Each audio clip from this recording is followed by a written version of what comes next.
കേരളത്തിന്റെ നെല്ലറയായി അറിയപ്പെടുന്ന പാലക്കാട് ജില്ലയിലെ കർഷക സംഘം ജില്ലാ സമ്മേളനത്തിന് തൃത്താലയിൽ തുടക്കമായി.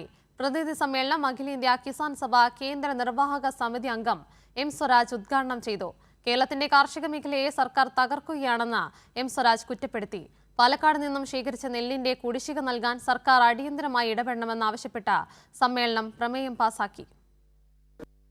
കേരള കർഷക സംഘത്തിന്റെ പാലക്കാട് ജില്ലാ സമ്മേളനത്തിന് തൃത്താല വാവനൂരിലെ KV രാമകൃഷ്ണൻ നഗറിൽ ആവേശത്തുടക്കം. ജില്ലാ പ്രസിഡന്റ് KD പ്രസേനൻ പതാക ഉയർത്തി. പ്രതിനിധി സമ്മേളനം അഖിലേന്ത്യാ കിസാൻ സഭ കേന്ദ്ര നിർവാഹക സമിതി അംഗം എം സ്വരാജ് ഉദ്ഘാടനം ചെയ്തു.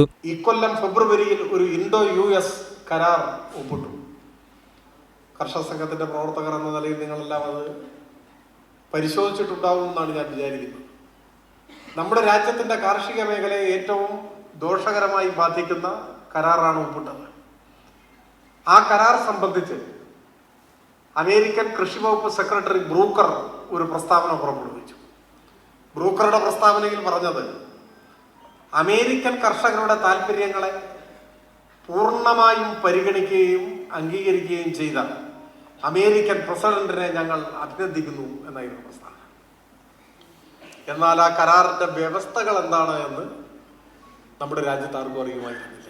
ജില്ലാ ട്രഷറർ S സുഭാഷ് ചന്ദ്രബോസ് രക്തസാക്ഷി പ്രമേയവും U രാജഗോപാൽ അനുശോചന പ്രമേയവും അവതരിപ്പിച്ചു.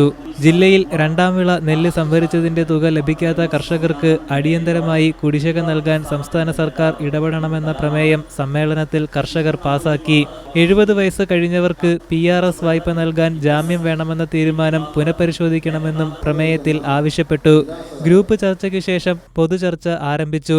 വൈകിട്ട് കലാപരിപാടികളും അരങ്ങേറി.